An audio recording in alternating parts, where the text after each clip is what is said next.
I'm Riley Stewart, 31 years old. I work for a multinational IT company. Due to frequent business trips abroad, I find myself in a foreign country today, just like many other days.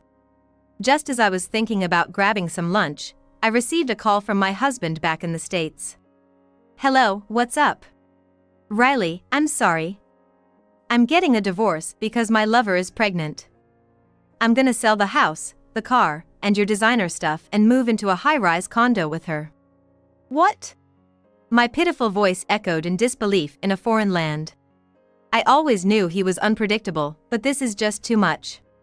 He must have timed it to coincide with my business trip. He knew he couldn't face me directly.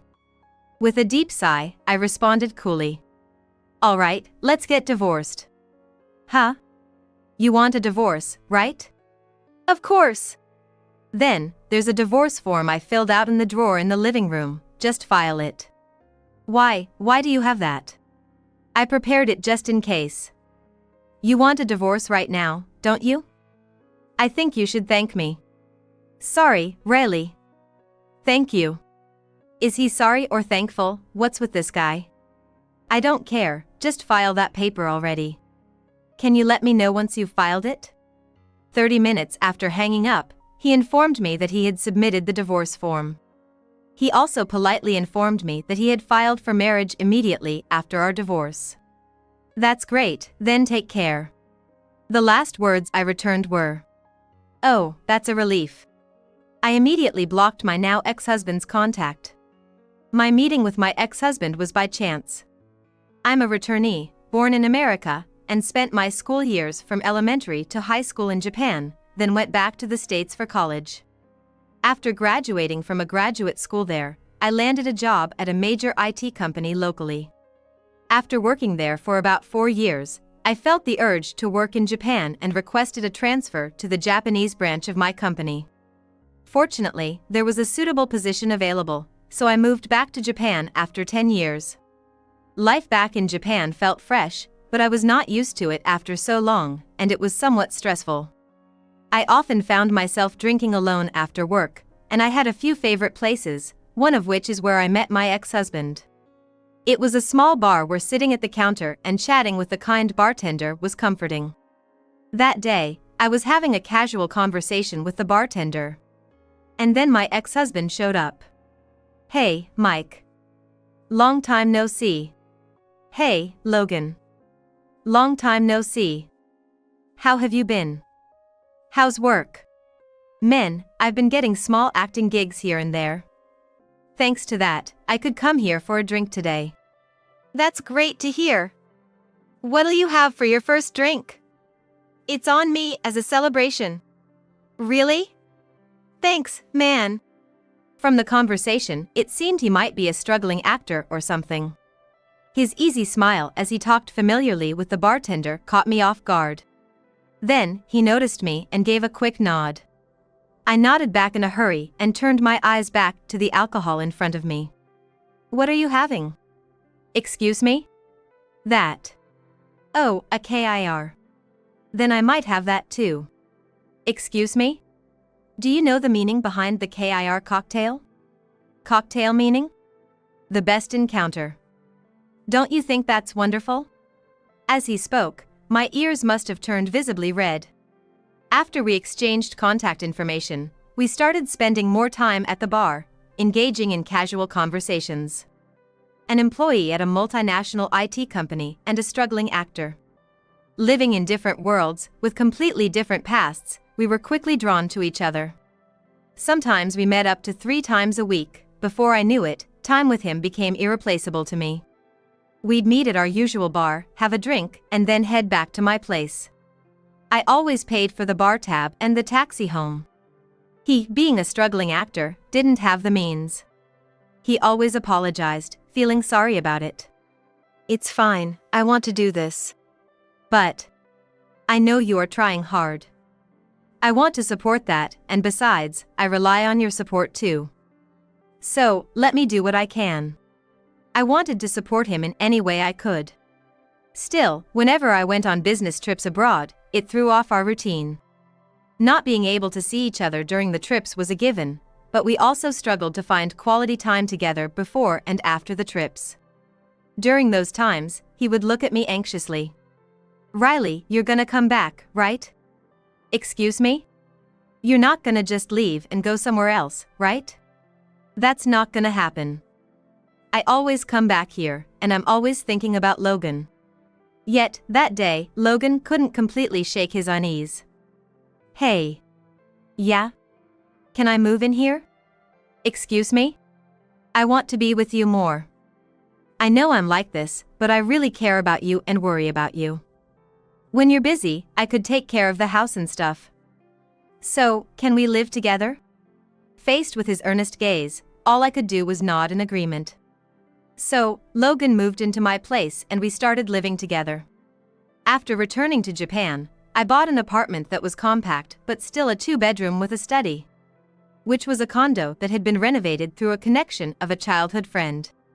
"You can use the smaller room, Logan." "Excuse me? I think it's fine for us to share a bedroom, but you might want times to memorize lines or focus, right? That's why I thought it'd be better if you had your own room." "No, that feels wrong, at least the study is bigger." "It's okay. The study's already filled with my work stuff, and it'd be a hassle to move things now. The smaller room's mostly empty, so you can use it however you like." "Really? Really, thank you." From then on, I managed both work and household chores daily, while he went to auditions and lessons, occasionally filming, and helped around the house when he could. Despite our different lifestyles, we grew close and got married after a year and a half of meeting. After marriage, perhaps gaining confidence from having a family, he seemed more relaxed, which showed in his work, and he started getting significant roles. "Amazing! Being in a primetime TV show." A producer who saw the late-night show I did before got in touch. Actually, thanks to that connection, I also landed a small role in a movie. "Wow! It just goes to show that hard work gets noticed. Congratulations!" "Thank you, Riley. It's all thanks to the great environment you've created." "That's nothing. I'm the one who's been helped by Logan more, you know." "No way. Living in such a nice place and having an environment where I can focus on my work, not to mention being able to go through each day without anxiety because I always have someone who supports and stands by me, that's been a huge help. So I'm really grateful to you, Riley." His sincere feelings deeply touched my heart. And I vowed to continue supporting him. And as if in response to my resolve, he began to gain recognition as a promising late bloomer actor. Eventually, he even started appearing in commercials for our company's Japanese affiliate. "Hey, Riley. Do I look okay going to the set in this outfit?" As he stood before me, it was clear he was decked out in all brand name attire. "What's up with that? Excuse me? I obviously bought it." He answered as if it was the most natural thing, but there's no way he had that kind of money. "Did you buy it yourself?" "No. I used your family credit card." "Excuse me? Sorry. But I can't show up at a top-tier company's site in my usual clothes, right? I need to create an actor's vibe from the atmosphere to land the next job, you know? You get it, right?" Indeed, I had given him a family credit card so he could buy groceries, daily necessities, and the occasional personal item. However, as much as it was for the sake of image, the fact he used it for a large expense without asking shocked me. "I can understand that, but I wish you had discussed it with me first. It all adds up to a considerable amount, doesn't it?" "Well, yeah, sorry. I work just like anyone else, and I don't have surplus money. I live by planning how much to spend and save each month. So, situations like this, they put me in a tough spot." His face visibly twisted as he listened to my words. At that moment, he said, "I'm leaving," without even meeting my eyes. A chillingly cold voice I had never heard before. I realized immediately that I had hit a nerve. I really didn't want to nag about money. I was the one pushing him to live without worries, supporting him. But the situation was clearly different now. He was landing commercial gigs. He should have some income by now. Indeed, His personal items had increased, and he was often out drinking with friends. This was unthinkable for the old him. That's probably why he could now afford to worry about his image. Even I can imagine that making it in the entertainment industry inevitably costs money. However, I'm just an ordinary person, a regular office worker. I can't stretch that far. Aside from the minor nagging, as a married couple, we needed to have a serious talk about finances. It was just when I had that thought that the incident occurred. Things were supposed to be going well. Yes, they were supposed to be going well. But I quickly realized that maybe I was the only one who thought so. About a week after the incident with the family card, he suddenly said, "I'm gonna sleep in the other room from today." Excuse me? I can't get into my role when I sleep with someone else. Is it just until your current role ends? No, it's gonna be like this from now on. From now on? You gave me the room so I could focus on my work, right? Then it's okay, right? He had somehow become the type of person who could say such things nonchalantly. When did it come to this? Thinking calmly, there might have been signs for a while. Maybe it started when he began to land bigger jobs after we got married. Around that time, his manager changed. I remember how excited he was to report that to me. The new manager starting today. She's incredibly capable and seriously gorgeous, it's crazy. Excuse me? Your manager changed? She was such a nice person. Yeah. It was sudden but man, the new manager really motivates me to work. A beautiful woman is essential to a man's motivation, right? Excuse me? She's a woman? Yeah. A woman a bit younger than me. She had recently switched jobs, was managing someone else, but now she's moved to the management department. Anyway, she's so beautiful, she could be a celebrity herself. It's rare for you, Logan, to praise someone like that. Is it? I'm a bit worried. Worried? I'm just saying that having a beautiful partner at work really boosts my motivation. It's nothing more or less than that. The slight unease I felt about him turned out to be no illusion. The commercial that was soon set was shot on the premises of our parent company. The person I saw next to him at that time must have been that manager. Their suspiciously close proximity was clearly giving off a vibe that invited doubt. Parallel to this, after we started sleeping in separate rooms, our conversations at home quickly diminished. No, more than just a reduction in conversation, we began seeing each other less frequently. It was obvious he was avoiding me. Welcome back. You're still up? Yeah. I couldn't sleep. Hey. Sorry, I have to get up early tomorrow, so I'm going to sleep now. The cold words and expression returned to me as I waited up late for him, wanting to talk. Of course, it had become natural for him not to do anything around the house. Despite my nearly breaking heart, I kept up with overseas business trips, work, and household chores. But, one day, after being away on a business trip for a week, I came home to find my heart completely shattered. It might be better to say it had shifted in a completely different direction. I'm home. My voice echoed emptily in the silent house as usual. As I reached the dark living room, an unfamiliar smell hit my nose. What is this? As I thought that and turned on the light, a different scene appeared before me. Unfamiliar cushions and a pair of mugs I didn't recognize. And dishes not in the places where I had left them. The fridge was full of unfamiliar items, including pickles, which I never buy and absolutely hate. It was a clear assertion of presence. Her, the other woman. I retrieved the data from the hidden security camera I had placed and played it back. What I saw was him and his manager, canoodling carelessly everywhere. A week after my ex-husband told me he wanted a divorce, I had just returned from a business trip. Exhausted from the long flight, I headed straight for the taxi stand without hesitation. On my way, I noticed a familiar figure. Hanging his head in a clearly dejected manner, which involuntarily made the corners of my mouth turn up. The clatter of his suitcase drew his gaze toward me, and upon seeing me, he straightened up as if jolted. Riley! It was indeed my ex-husband. His loud voice could almost echo throughout the entire floor, causing me to frown involuntarily. "You're being loud." Sorry. But Riley, forgive me. The man began crying out loud in apology. Seriously annoying and embarrassing. My inner voice surfaced as a click of the tongue. Still, as he continued to cry, I reluctantly decided to address him. "What? You're here at the airport just to cry? And how do you even know I'm coming back today?" I asked your boss. "You actually called my office?" So what if I did? It's the only way. Why do I have to be yelled at like this? Moreover, it's embarrassing to see a grown man making a scene in public like this.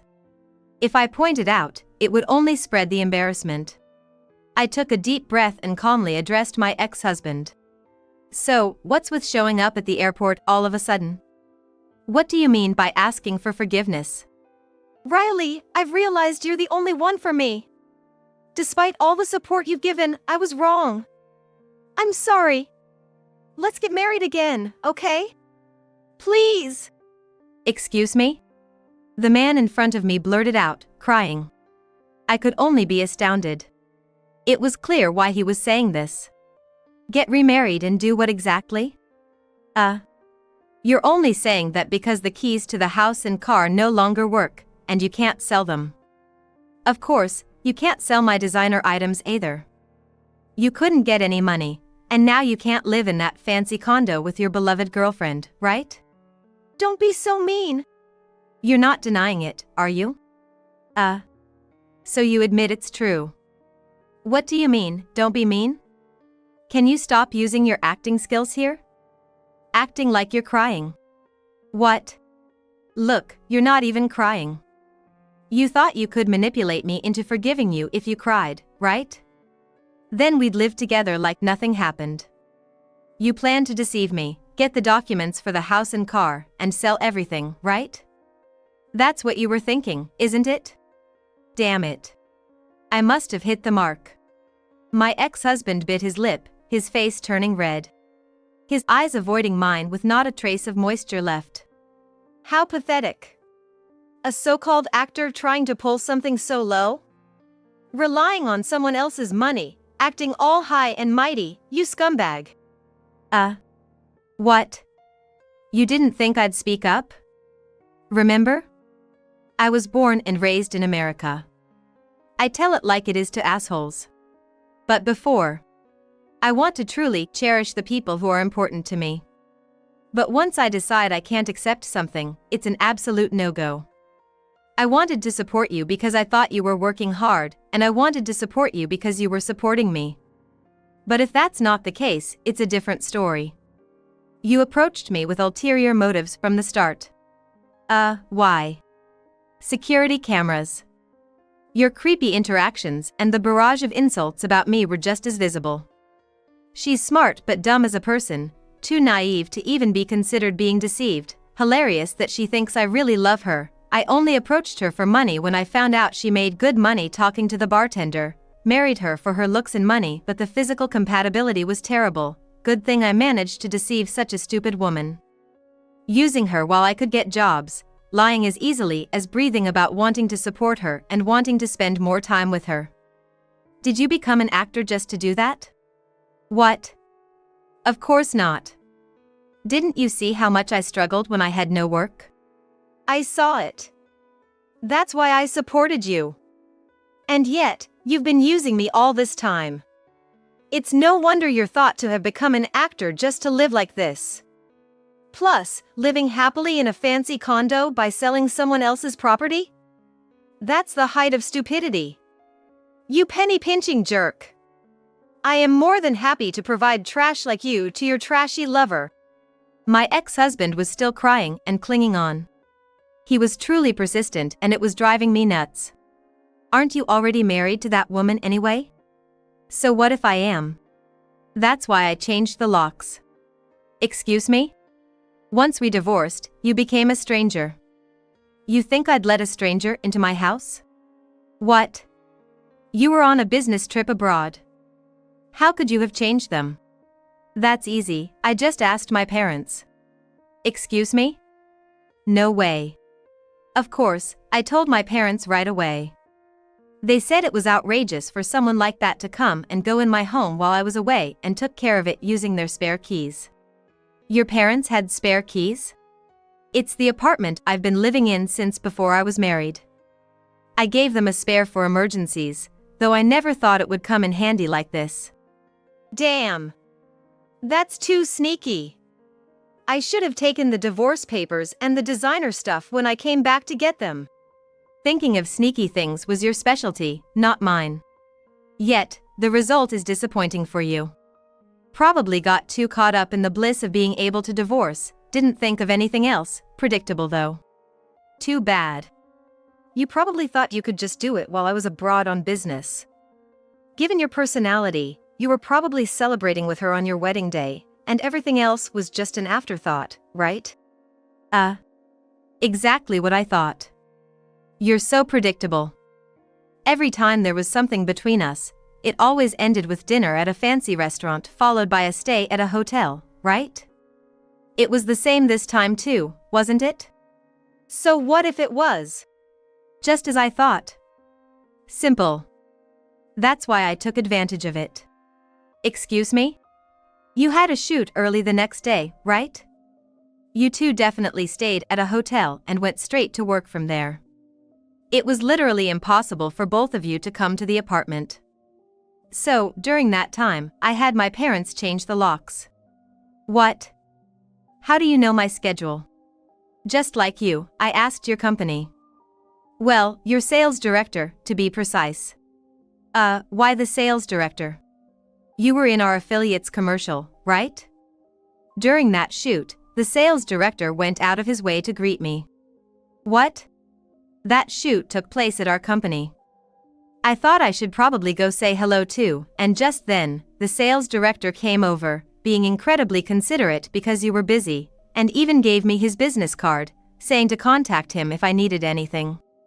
I had no idea. The sales director wouldn't mention it without reason, and neither did I. I already suspected something was off between you and your manager back then. That's why I contacted him this time, not the manager. I asked if he could tell me my husband's schedule because I forgot to ask. My ex-husband was frozen, shocked by the news and the mention of his manager. He probably couldn't keep up. Well. What? Oh, you mean the manager? Did you think I didn't know?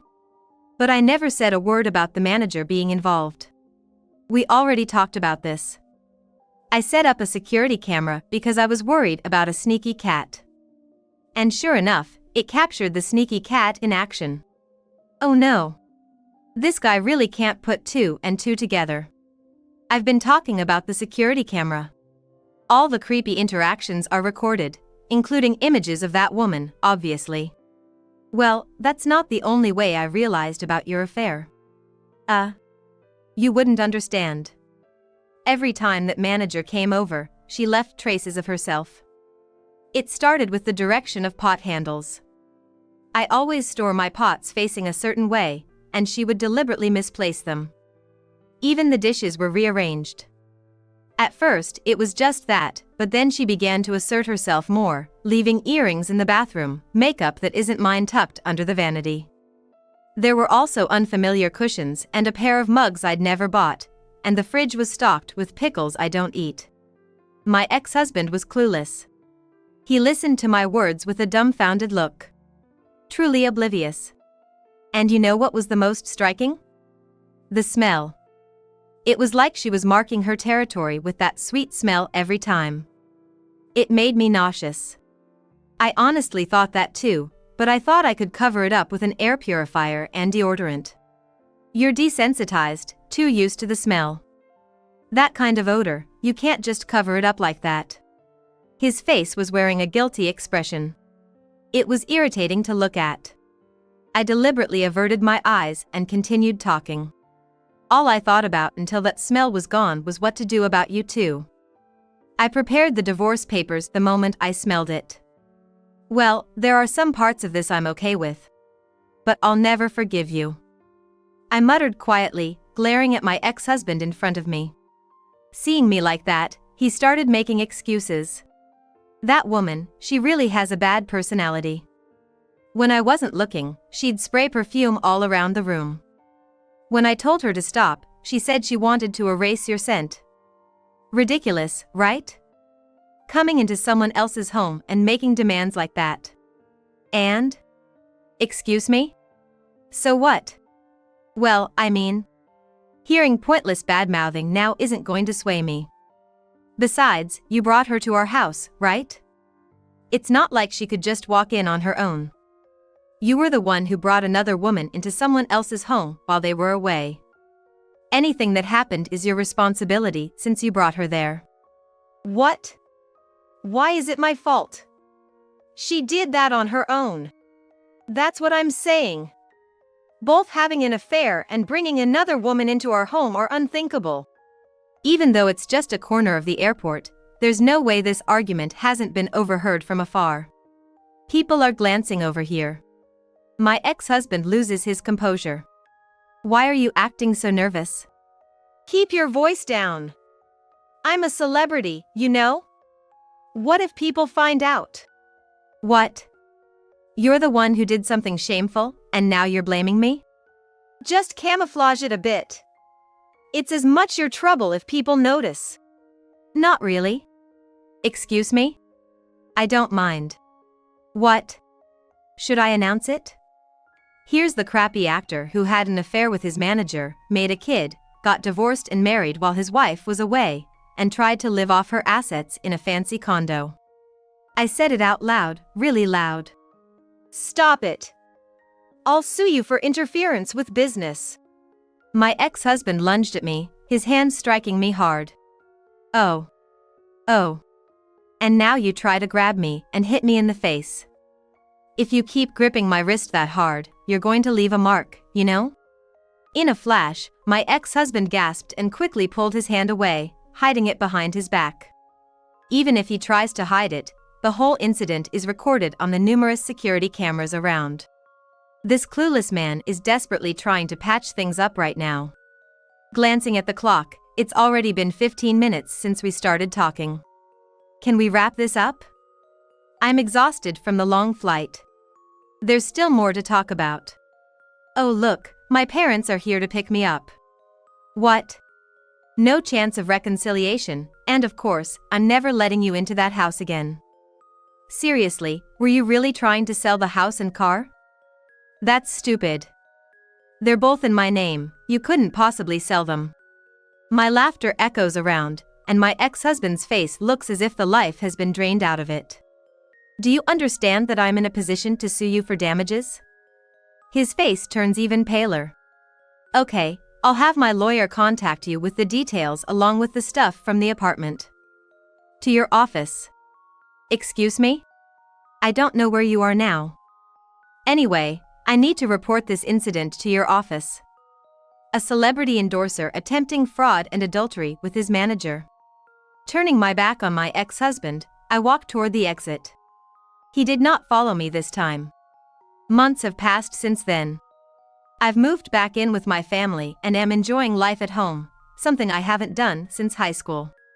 Riley, want some coffee? Yeah, I'll have some. The aroma of freshly brewed coffee from beans my mother ground fills the living room. As I inhale the scent, I take the mug from her. Sitting opposite me is my sister, who attends a state medical university in the region. It's a rare weekend gathering of just us 3 women. By the way, did the apartment sell? Oh, did I not mention? It actually sold almost immediately after I listed it. Really? Yeah, the location was good, it's relatively new, and the layout was appealing. It sold for quite a bit more than I paid. Apartment prices are rising these days. But if it was that valuable, maybe you should have kept it? Do you forget what happened in that house? Oh, sorry. My sister apologizes, her hands clasped in front of her face, looking embarrassed. Well, I'm not too bothered by it. But I just couldn't keep that house. That guy really got his just desserts, huh? Despite you showing your Lucky Charm qualities, he got fired from the commercial and all his other jobs got cancelled one after another. Couldn't even rent a normal place, let alone that fancy condo, right? With all the contract breaches and penalties, he must be having a really hard time. Well, he brought it on himself. It really was self-inflicted. Since then, I've notified my ex-husband's lawyer through my attorney about the adultery and the fraudulent-like activities. The discussion was set to involve the agency. The moment the sales director saw me, he practically prostrated himself in apology. "I'm truly sorry, Mr. Director. It's my responsibility for assigning Nancy to manage Logan. If I hadn't been appointed, this wouldn't have happened." Later I found out that woman was a fan of my ex-husband and had joined the agency hiding this fact, hoping to become his manager someday. Normally, we do not allow fans to become managers. Our oversight functions did not catch this. The sales director was shocked not only that the manager and the talent had betrayed him and caused trouble, but also that the agency's systems had failed. He promised to ensure such an incident would never happen again by enforcing internal compliance. He also expressed his anger over the evidence I submitted from the security cameras. "This was clearly a deliberate attempt to deceive you from the start." I was shocked myself. I genuinely wanted to support him. "I'm very sorry." He apologized again, tears streaming down his face. This wasn't just a simple affair, the sales director communicated, resulting in my ex-husband being dropped from all his projects and put on probation, and the manager being fired immediately. He took full responsibility for everything. With such a wonderful sales director, what were those two even thinking? They took advantage of his protection. Just goes to show, hopeless people are hopeless no matter where they are. Thinking about it, the divorce turned out okay. Otherwise, I would have been sucked dry by him, right?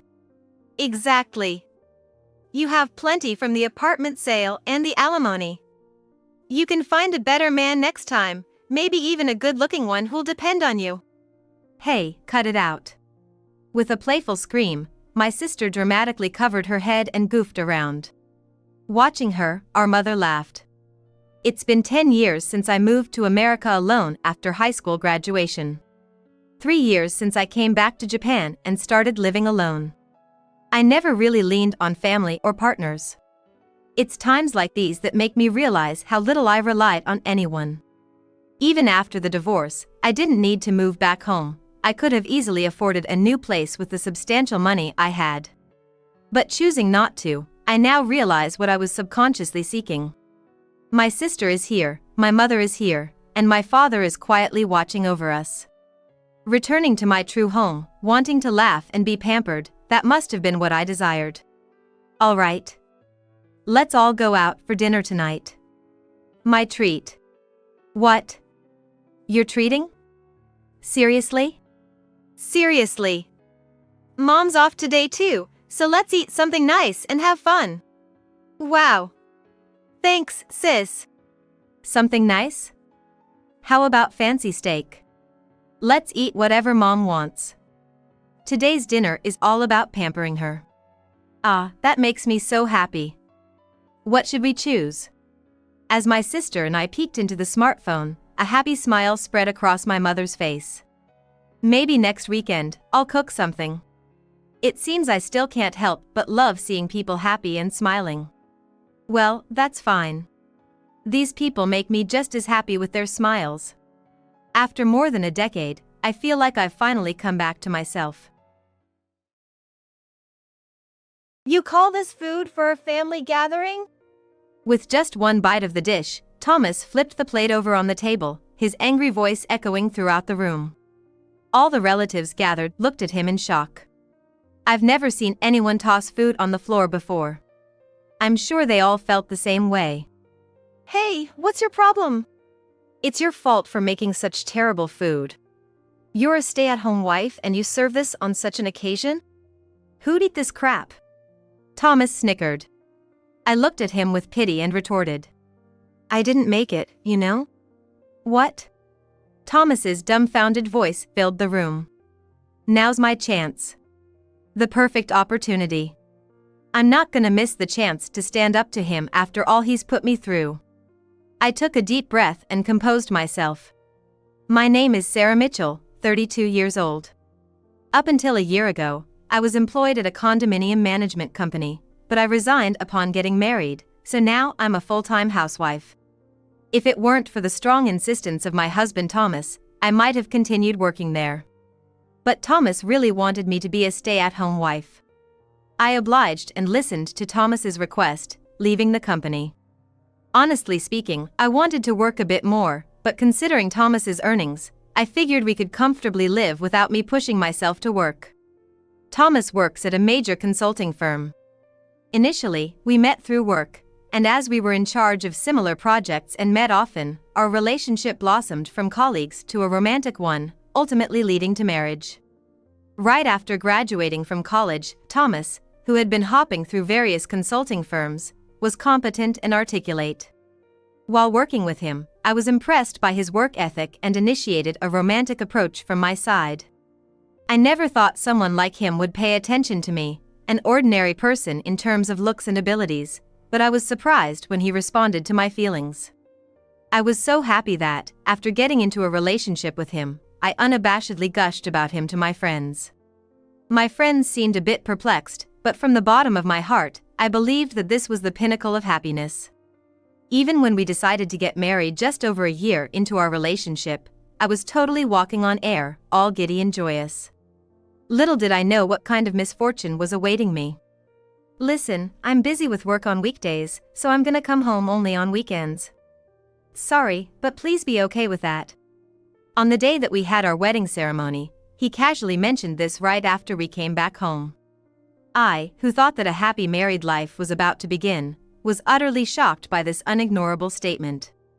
Wait, what does that mean? That means I'll come home only on weekends. It helps to maintain the feelings we had when we were dating, right? But do you have a problem with it? No, I don't. I was, to be honest, dumbfounded by this sudden proposition. Coming home only on weekends, isn't that what's commonly referred to as a weekend marriage? It's strange to decide such an important thing all by oneself. If he really wanted a weekend marriage, he should have told me before we got married. Why did he suddenly proclaim this on the very day we registered our marriage? Sure, seeing each other less might help maintain some of the excitement. But isn't it a natural desire to want to be with the person you love all the time? My initial enthusiasm for our new marriage was quite dampened, and I was more downhearted than I anticipated.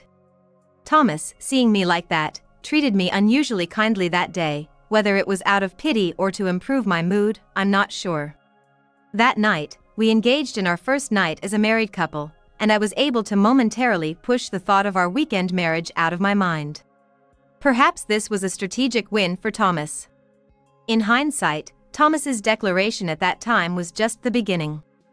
Indeed, what lay ahead was much more harrowing than a mere weekend marriage, something I couldn't even begin to imagine at that time. 2 months into our marriage, Thomas, true to his prior declaration, only came home on the weekends. I, as a stay-at-home wife, had a desire to serve dinner to my husband who came home tired every day, but my enthusiasm deflated all at once. There were also times when he'd come home on the weekend but would take his meals out. So, Thomas rarely tasted anything I made. For a while, I had been subtly insisting that we abandon this weekend-only marriage lifestyle, but Thomas suppressed my opinion, saying, "Huh? Even though you're just a housewife, you're opposing what I say?" As if he was the most important person in the house. Sure, I was a housewife, but that was because Thomas wanted it. Now I realized that Thomas had made me quit my job so he could control our home life exactly as he wished. He steered things so that I had to depend on him financially and couldn't oppose his commands. That must have been Thomas's aim all along. At night, tears of frustration would spill into my bed. Why on earth did it turn out like this? I just wanted to have a happy married life. Lamenting is too late now. I have no choice but to wait patiently until Thomas changes his mind. I felt like I was thrown into a tunnel without an exit, filled with anxiety. When our marital life entered its 3rd month, Thomas rarely came home, even on weekends. This wasn't our agreement. Is there any meaning to being married in a situation where we hardly ever see each other as a couple? Can we talk about our life again, please? I asked this with courage once again on a Friday night. Thomas, perhaps having been out drinking with his colleagues, reeked of alcohol. At the same time, a sweet fragrance, like osmanthus, wafted through. I was taken aback. That couldn't possibly be, right? I've told you over and over. I ain't planning to change now. Even though he was drunk, Thomas, as always, pushed through his point. But this isn't what we promised. You said we would spend at least the weekends together, didn't you? What about now? You're not coming home on weekends either. I never agreed to this from the start. At that, Thomas's face turned beet red. I realized I had soured his mood at a glance. How many times do I have to say it? I ain't budging an inch. Seriously, why do you complain so much? How about you finally get where you stand? Contrary to how he was before we got married, Thomas, who showed no signs of caring for me at all, made me move beyond anger to sadness. Why did Thomas ever marry me?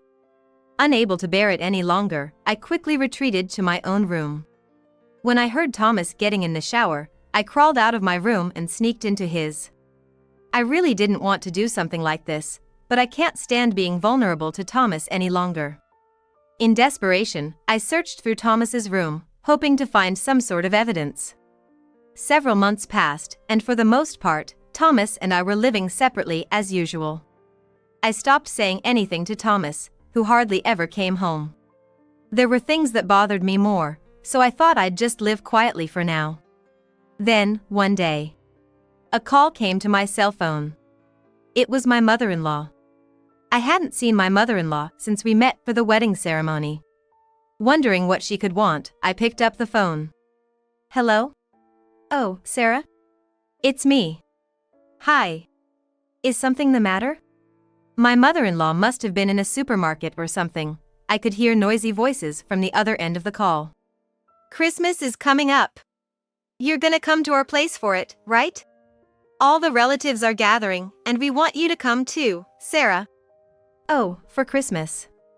Yes, I'll definitely come. But I thought my mother-in-law might know something about Thomas, so I decided to throw a question at her. Have you talked to Thomas recently? Thomas? Oh yes, I've talked to him several times. I've been reaching out a lot since he finally got married, but he said that his married life is going well, isn't it? Oh really? I was puzzled by what my mother-in-law said. Is our married life going well? Is that what Thomas told his mother? Where in our weekend marriage does it look like things are going well? But then it hit me. Thomas has been deliberately lying to his mother, saying our married life is sailing smoothly. My mother-in-law is a worrisome type when it comes to her son, kind-hearted if said nicely, overprotective if said harshly. Although we've only met once, it was clear from our first meeting that she adores her son. I think everything Thomas told you is probably a lie. The truth is, I confided in my mother-in-law, expressing that Thomas had declared from the get-go in our marriage that he'd only come home on weekends, and recently, he hasn't even been showing his face properly even on those days. What are you talking about, Sarah? There's no way Thomas would do that. You, on the other hand, trying to deceive me with lies, who do you think you are? My confession brought out her anger, and she raised her voice from the other end of the phone. I, indeed, sighed heavily. This woman believes nothing but Thomas's words. She never doubts Thomas's lies. If someone speaks ill of Thomas, even if it's his wife, my mother-in-law will thoroughly scold them. That's just how she operates. I'm not lying. If it concerns you, I'll show you video recordings of what's been going on inside the house for a month. I, inflamed from being made out to be the villain despite suffering because of Thomas, conveyed this to my mother-in-law, but she retorted with, I don't need you to do something so disgraceful. You're the worst daughter-in-law. And hung up the phone without lending any credence. I had a faint idea this would happen.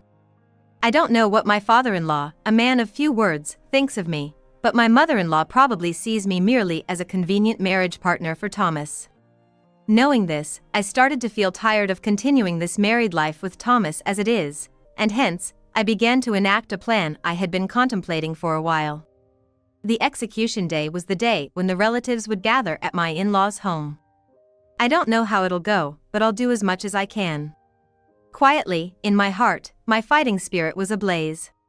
On Christmas Day, and as promised, I headed to Thomas's parents' house with him. When leaving the house, I contacted a certain individual. Thomas, oblivious to everything, grumbled, "Ugh, going to my parents is such a drag," as he sluggishly prepared to leave. Upon arriving at my in-laws' house, Thomas's parents, his uncle and aunt, and their kids were gathered. Moreover, a woman, presumably a housemaid, was preparing food in the kitchen. The housemaid, wearing glasses and a mask, naturally did not engage in our conversation and was steadily working. Since there were so many people, I couldn't keep track of who was who in my mind. "Oh, Sarah, welcome." My mother-in-law, perhaps having entirely lost faith in me due to the last phone call incident, verbally expressed a welcoming gesture, but her eyes did not smile in the slightest. Forcing a smile, I lifted my stiff cheeks and crafted a smile. "Merry Christmas." From then on, there were no direct conversations exchanged with my mother-in-law and meal preparations proceeded. I also stood in the kitchen and prepared various things. My father-in-law, as ever reticent, sat on the sofa reading the newspaper. Once the meal preparations were done and I finished setting the table, everyone began eating on their own. Next to me, Thomas picking up a plate with stew came into view. It was when I also reached for the meal. "You call this food for a family gathering?" With a crash, the ceramic hit the floor, making a dull sound, and everyone's shoulders jerked in surprise. With just one bite of the dish, Thomas flipped the plate over on the table, his angry voice echoing throughout the room. All the relatives gathered looked at him in shock. I've never seen anyone toss food on the floor before. I'm sure they all felt the same way. "Hey, what's your problem? It's your fault for making such terrible food. You're a stay-at-home wife and you serve this on such an occasion? Who'd eat this crap?" Thomas snickered. I looked at him with pity and retorted, "I didn't make it, you know." "What?" Thomas's dumbfounded voice filled the room. "Now's my chance. The perfect opportunity. I'm not gonna miss the chance to stand up to him after all he's put me through." I took a deep breath and composed myself. "What are you talking about? You were in the kitchen preparing the meal just now, weren't you?" Thomas scoffs through his nose, looking at me with a face that says he doesn't understand what I'm talking about. "Sure, I was. But the housekeeper was there too, right? I was just setting the table. The housekeeper made the meal. Right?" I directed my gaze toward the housekeeper, who should have been resting in the back room. The relatives all gasp upon seeing the housekeeper, who had somehow appeared from within. "Yes, that's correct." "See? By the way, this housekeeper is someone I hired. Let me introduce her. It's my mother." The housekeeper, no, my mother removed the glasses and mask she had been wearing. Seeing her face, Thomas and my parents-in-law gasped in surprise. My parents-in-law and Thomas, of course, know my mother's face, so they must be shocked to see her here. Weren't you the housekeeper Thomas hired?" I didn't know. There's no way I'd arrange that." It seems that my mother-in-law thought Thomas had called the housekeeper, and she's shivering. "Thomas, you know about my mother's work, right? She works at a restaurant, making delicious meals every day. But today, she made it lightly flavored for us. I wonder why you thought I made the meal." "That's because you were in the kitchen until just now, weren't you?" Thomas, perhaps irritated by my question, raises his voice in anger. Indeed, it might be natural to think that I, who had been standing in the kitchen, made the meal with my mother, if viewed objectively. But Thomas, who hardly ever eats my cooking, doesn't know.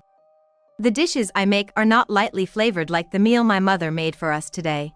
They often have a strong taste. I prefer richer flavors, so I tend to use plenty of salt and spice. But that's true too. However, the main reason is that you've hardly ever eaten my cooking. That's... What do you mean? Everyone present, except for Thomas, widens their eyes, not understanding the situation. Thomas, his face turning pale, freezes on the spot. I've decided to spill all his insincerities here and now. Thomas declared on the day we registered our marriage that he wouldn't come home on weekdays. That we would only spend weekends together. It's what's known as a weekend marriage. He never mentioned such a thing before we got married. I was shocked. I couldn't agree to it, but even if I opposed or tried to discuss it, he was adamant, saying you, a full-time housewife, don't defy me, and he wouldn't listen to my opinions at all. As the truth about our marital life is revealed one after another, Thomas's relatives look shocked. Among them, my mother-in-law, in particular, barks with a face that says, "Not that lie again. There's no way. You're still saying that? I've always received reports from Thomas that he and Sarah are living happily together. Please don't say such embarrassing things in front of the relatives." Seeing my mother-in-law, who defends her son to the end and shows a demon-like expression on behalf of Thomas, I sighed. It's about time. It might be the time to tell that. It was when I, alone, made a decision and clenched my fists tightly. "Thomas? Are you there?" An unknown female voice comes from the entrance, causing all Thomas's relatives to shudder. As one of his relatives asks, "What's up?" simultaneously, the living room door opens, and a woman peeks her head inside. Wearing a short skirt, with bright red nails, and shiny hair, she appears to be in her early 20s. After scanning the many people in the living room, she opens her eyes wide and lets out a dumbfounded, "Huh? Thomas? What's going on here?" The woman, who calls Thomas with a sultry voice, looks around multiple times, bewildered. Everyone but me couldn't understand the situation. "Mary! Why are you here?" Thomas's mistress, Mary, cocked her head in an increasingly confused manner at his shock. "Why? Didn't you invite me? You said you wanted to introduce me to your family, so asked me to come." Huh? When did I ever say that? 2 weeks ago. When the woman shows the screen of her message exchange with Thomas, he gasped. "I never sent this." What? Then who did? With the two quarreling vehemently before me, I took a step forward. "Nice to meet you, I'm Thomas's wife. I'm the one who invited you here today." I apologized to Thomas, but I took the liberty of sending the message. Huh? Both simultaneously dropped their jaws. Yes. In fact, since the day I received the Christmas invitation call from my mother-in-law, I had been aiming for the moment to strike back at Thomas. And 2 weeks ago, while Thomas sneaked into the bath after coming home late at night, I quietly slipped out of the bedroom and grabbed his smartphone. It seemed that Thomas and Mary were communicating frequently, so I quickly understood she was the mistress. I lied and called her to this place today in order to catch Thomas and Mary in the act. Thomas's relatives who heard our exchange began to murmur. My parents-in-law's faces were turning pale. I suspected something was wrong. Why did Thomas start a lifestyle where he only came home on weekends immediately after marrying me? A weekend marriage.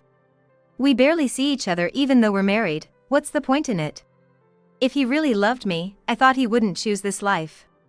"So, that's because I'm busy with work. I've told you many times, haven't I?" Thomas, still trying to resist at this point. Exasperated, I let out a long sigh. Work? Yes, I believed that story at first too. But the scent of perfume from you when you came home at night. I had my suspicions and hired a detective. Huh? Wait, detective, what the hell? Thomas trembled abruptly. I took out the infidelity investigation report from the detective agency I had in my bag, and shoved it in front of Thomas and the woman. Suspecting Thomas's infidelity, I had requested an investigation from the detective agency a while ago. Evidence of infidelity was found quite quickly, and thus I was able to obtain a large amount of proof. Your relationship began 5 years ago. At that time, Mary was only 15. You picked her up downtown and started dating. But of course, you couldn't marry a child like Mary. Also, Mary is working as a bottle girl now. So you doubt your parents would approve.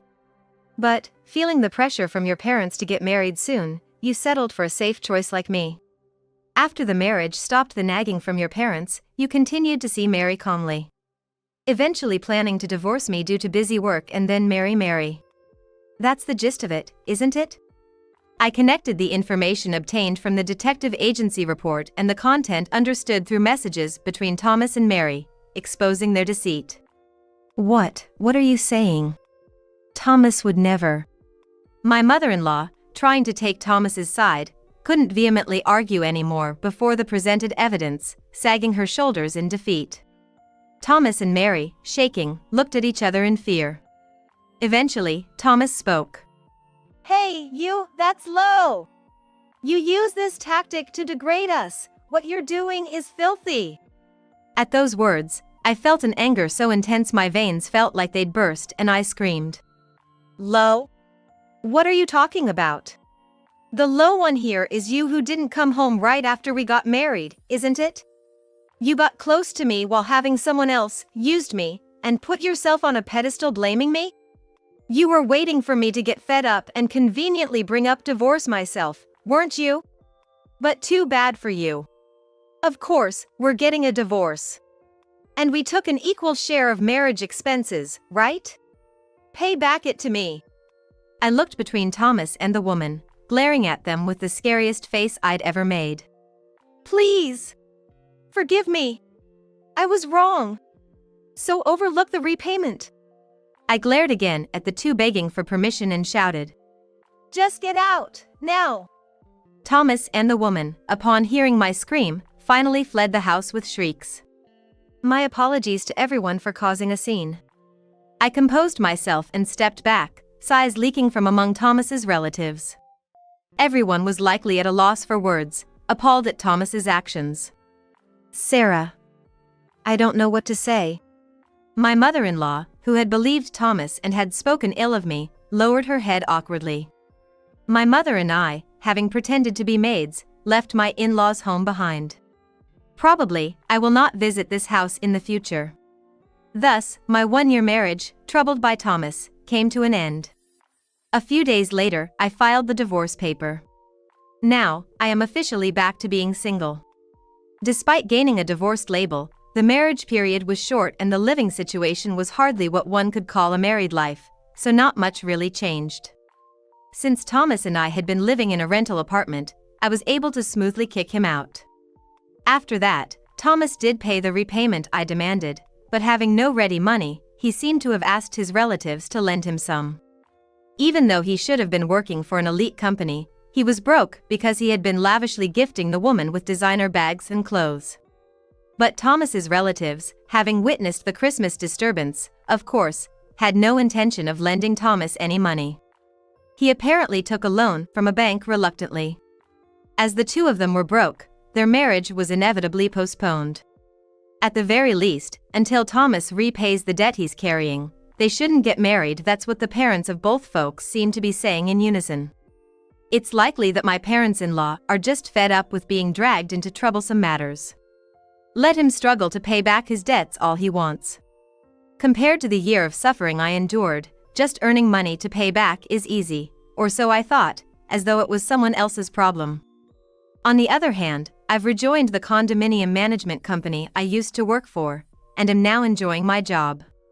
It's way better for my mental health than being cooped up at home. If I ever get married again, I silently vowed to myself that it would be with someone who's okay with both of us working. Your land is now my land. I've already arranged for construction. What? That land is.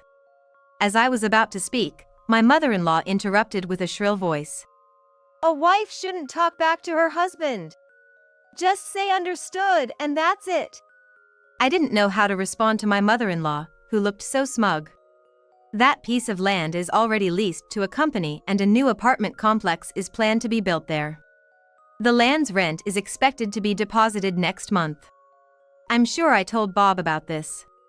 My mother-in-law, about that land.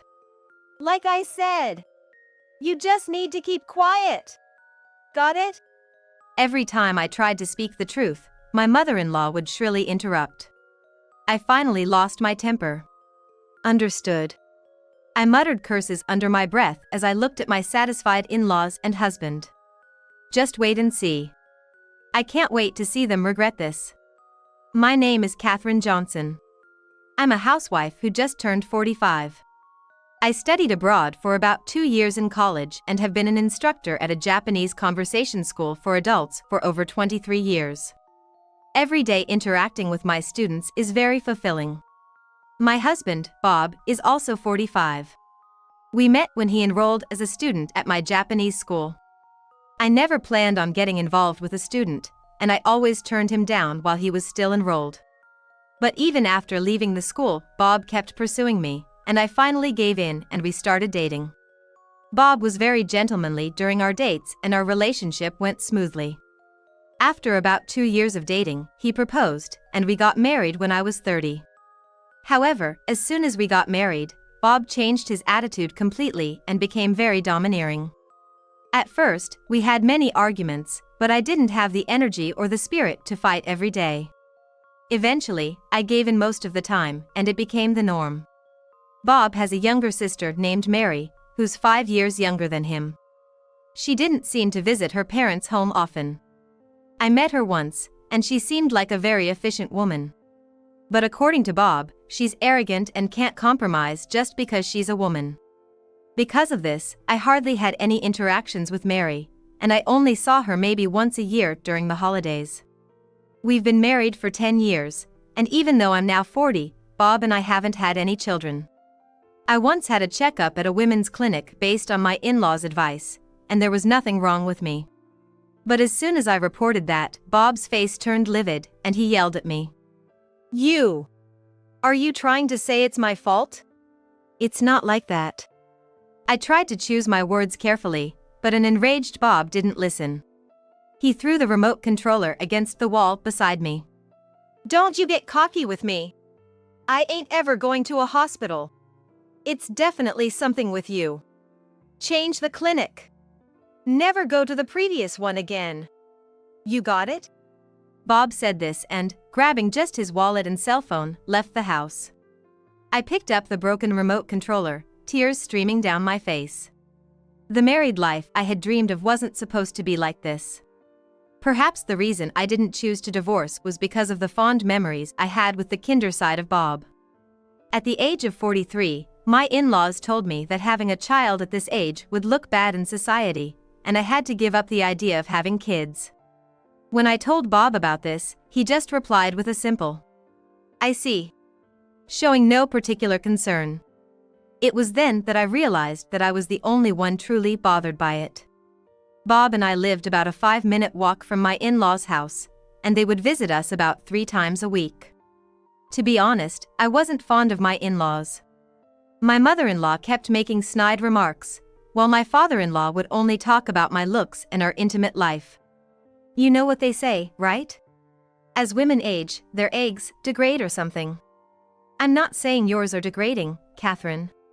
But once you're past 40, there could be complications, right? It'd be a hassle for us too, you know?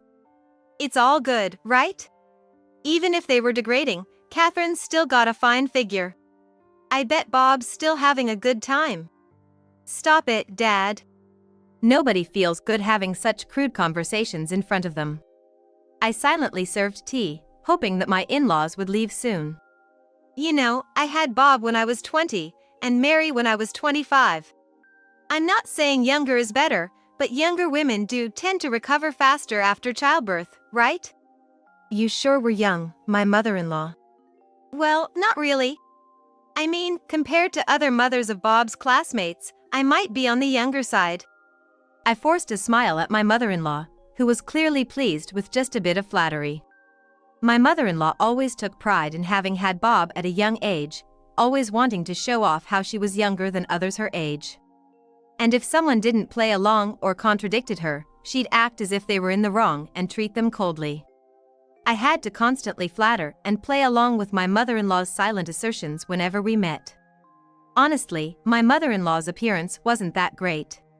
She was of average height and build, with curly hair, looking like any ordinary older woman you'd come across. She looked closer to 70 than her actual age. Yet, she seemed oblivious or maybe genuinely believed she was a hidden gem. Well, it's sad that we won't get to see a cute grandchild, but it's better than having another useless mouth to feed. Yeah, if they don't have kids, they'll probably take care of us in the future. The living room, filled with crude remarks, was so uncomfortable, even though it was my own home. And after my in-laws had their say, they always left with a sense of satisfaction. One day, I got a call from my father. It was about my paternal grandfather passing away, and that I was set to inherit some of his estate. My father's family home was known as one of the prominent households in that area. My father, being the youngest of 6 siblings, never really inherited anything substantial and chose to live life doing what he wanted. Hence, my immediate family wasn't particularly wealthy. But since I was the only grandchild in the paternal lineage, my grandfather bequeathed a piece of land to me.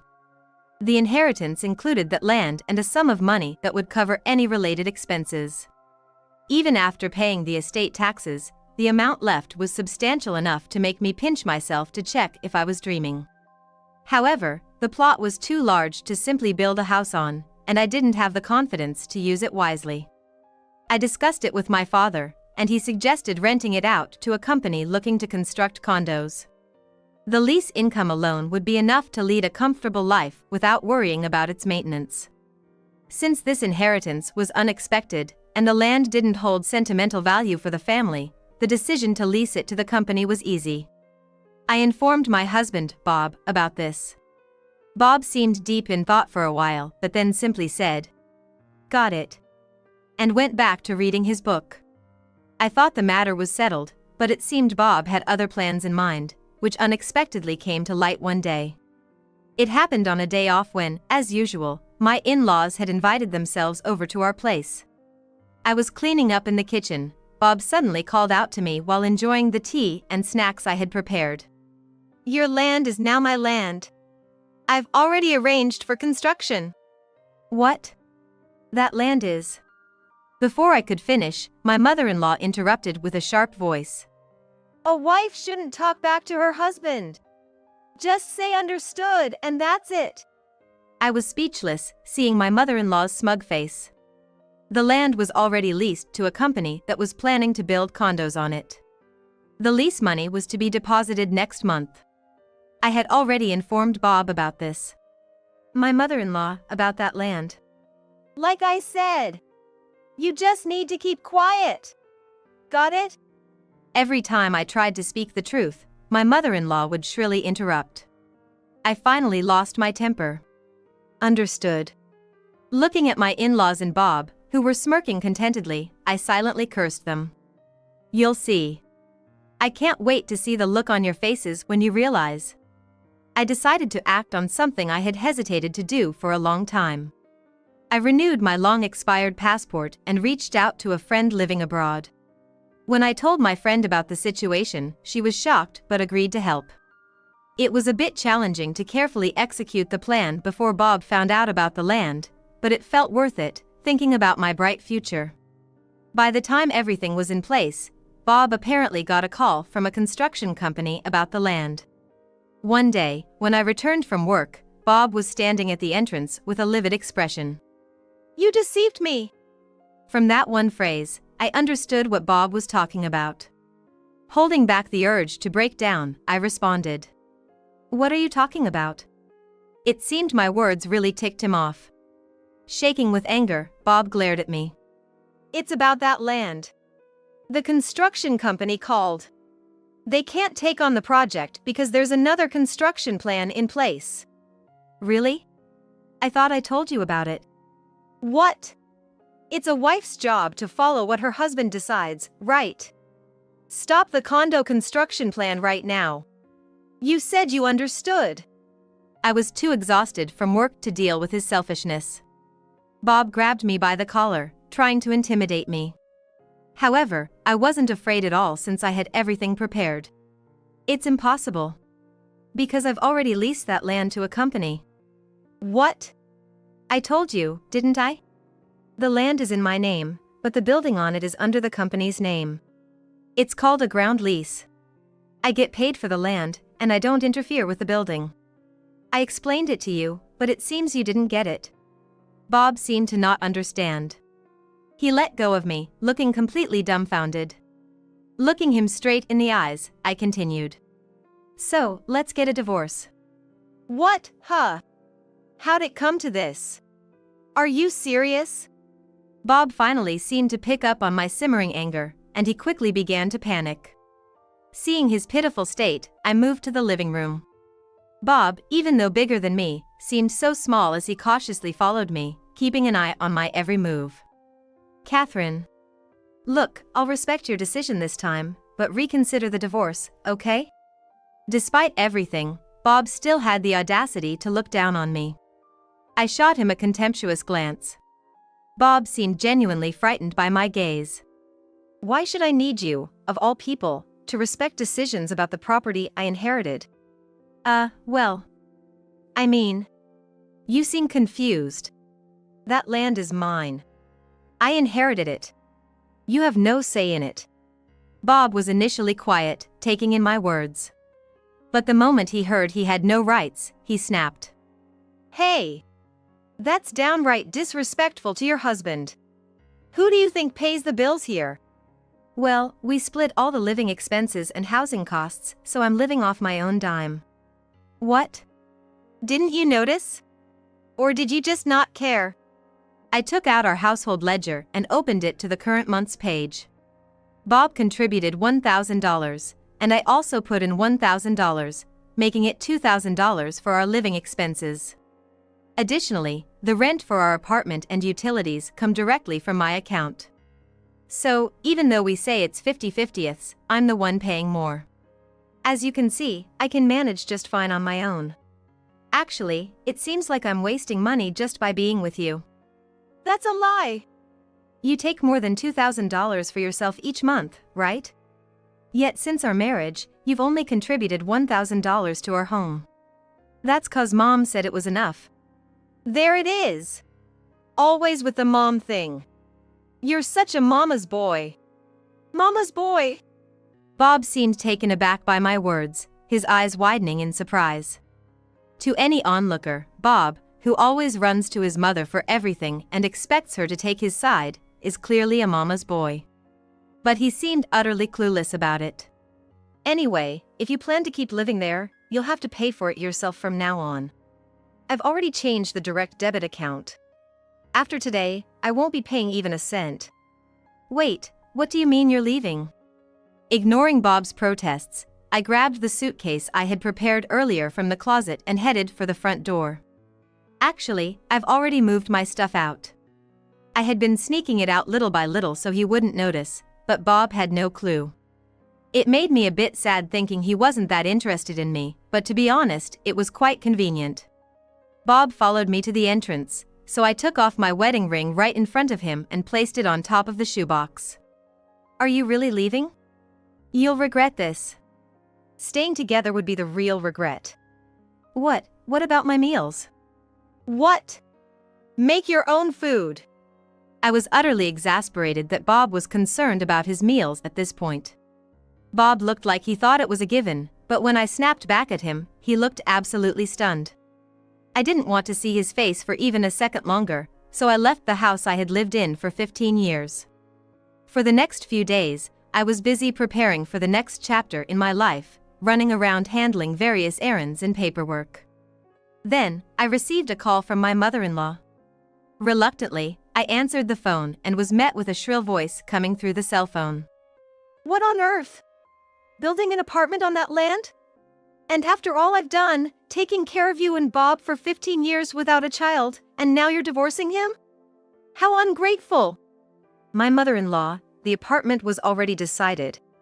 The divorce is because Bob and I couldn't build trust. And the reason we didn't have children is because Bob didn't fully cooperate with the fertility treatments. He's perfectly healthy. That's strange, so am I. At my words, my mother-in-law shrieked in frustration on the other end, and I couldn't help but chuckle at the cartoonish way she yelled. Anyway, I'll be suing you for damages. For deceiving us and for breaking Bob's heart. You better make amends. All you talk about is Bob. Give him back his ring and keep clinging to him. As for the damages, I might talk to Bob about that. My lawyer will contact you soon, so don't run off, okay? pass that message along. What? The nerve of you! My mother-in-law kept yelling, but I hung up without a second thought. I was amazed at how much a person can say when they finally let go of their inhibitions. It felt as though a weight that had been on my chest for years had finally lifted a bit, giving me a sense of relief. A month after leaving the house, it was finally time to discuss the divorce. My lawyer told me the basic terms were set, but Bob refused to sign the divorce papers unless he saw me. Reluctantly, I agreed to meet him at a restaurant. My in-laws insisted on meeting at their home, but I repeatedly refused and booked a private dining room at a restaurant. When I got to the rendezvous, my in-laws and Bob were there, all smiling unnaturally. I had a gut feeling they were up to something. Catherine, long time no see. How've you been? Yeah, I've been good, thanks. As I replied, my mother-in-law approached with a grin, speaking in a sweet, cloying voice. Catherine dear, I'm sorry for the past. Let's talk about the future. Sounds good. From her words, I got a vague idea of the scheme she and Bob and my in-laws were up to. Probably something like, Bob is gonna divorce, so give us a percentage of the rent money or something. And sure enough, as soon as my mother-in-law sat down, she began talking about the inheritance I'd received. Do you know the current market value of that land over in, say, New Jersey? Well, yes. I was blown away. And you've been getting some money elsewhere too, right? We need to settle the division of assets properly. I couldn't help but laugh at her brazen words. Seeing me burst into laughter, at first, my mother-in-law looked stunned, but her face quickly turned beet red with anger. What's so funny? You don't know, do you? The inheritance I received isn't considered marital property. What? My mother-in-law exclaimed in shock, eyes wide open. Apparently, she'd been so blinded by the dollar signs she hadn't done her basic research. So you're saying we won't get a single cent? That's right. At my words, my mother-in-law let out a silent scream and slumped in defeat. Judging from my mother-in-law's attire, she had plans to live the high life on my inheritance. Overhearing her mumble about how to make the payments was proof enough. Don't you want to support your husband's family as a good wife should? My father-in-law, who had been silent until now, interjected, to which I threw him a cold glare. And I silently pressed a button on my smartphone. From it played a recording of my father-in-law's own crude words. What the? I don't need a father-in-law who talks to me like that, a mother-in-law who goes along with it, or a husband who turns a blind eye. I'm gonna live my own life. You think you can just do whatever you please? If you want, we can even take this to court. I'll just present this as evidence anyway. If you do that, it'll ruin me.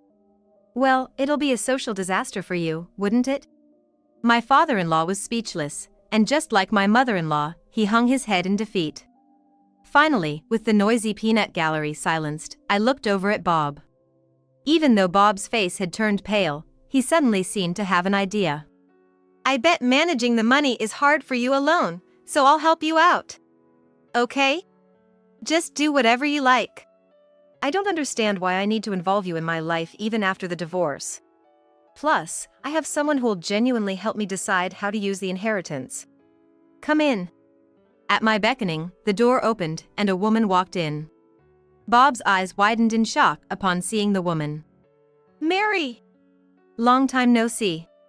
Turns out, while I was planning with a friend, I discovered that Mary knew that friend. According to what my friend told me, my in-laws always favored Bob and were incredibly hard on Mary. Bob not only accepted the situation where he was the only one benefiting, but he also often shifted the blame for his actions onto Mary, showing his cunning side. In the end, Bob went to a private high school and college, but Mary was only allowed to go to a public high school and didn't get any financial help for college. So, Mary worked to pay her own college fees, and after graduation, she became a freelance writer on her own. But as soon as her career started taking off, my in-laws began pestering her to send money home. This coincided with when Bob and I got married, so I was surprised when I was told she was wary of us too.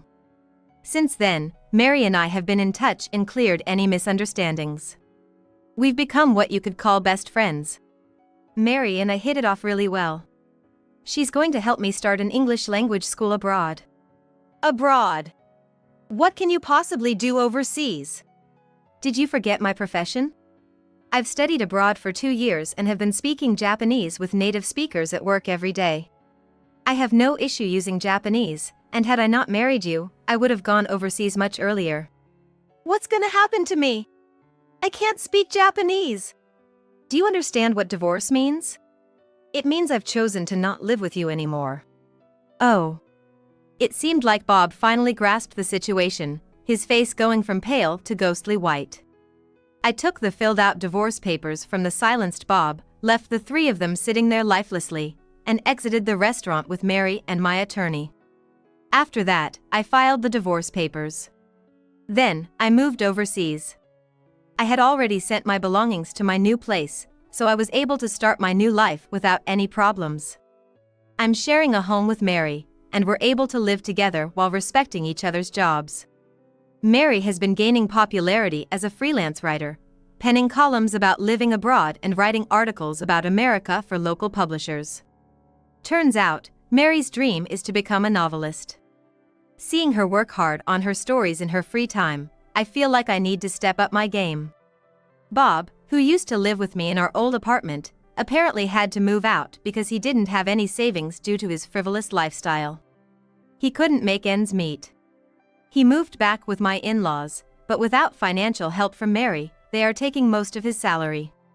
Not only does he have no discretionary money, but he also seems to be worn out doing all the housework that my mother-in-law gave up on. It seems that my in-laws are also on the verge of having to sell their home. They sent numerous messages to Mary asking for money, but Mary just laughed and said drop dead before hanging up. I think my mother-in-law, who's only 65, should really consider working. But given she's never held a job before, there aren't many places willing to hire her. Moreover, I doubt she'd even choose to work. So, their family home might be gone in the not-so-distant future. As for me, I've opened the English language school I always dreamed of and, thankfully, it's thriving. My students are incredibly passionate, always filled with hope and saying they're gonna visit America someday. Well, today we're gonna study greetings. Every day, I stand in front of the class with a smile. I'm brimming with hope for the future and I absolutely love the confident person I've become.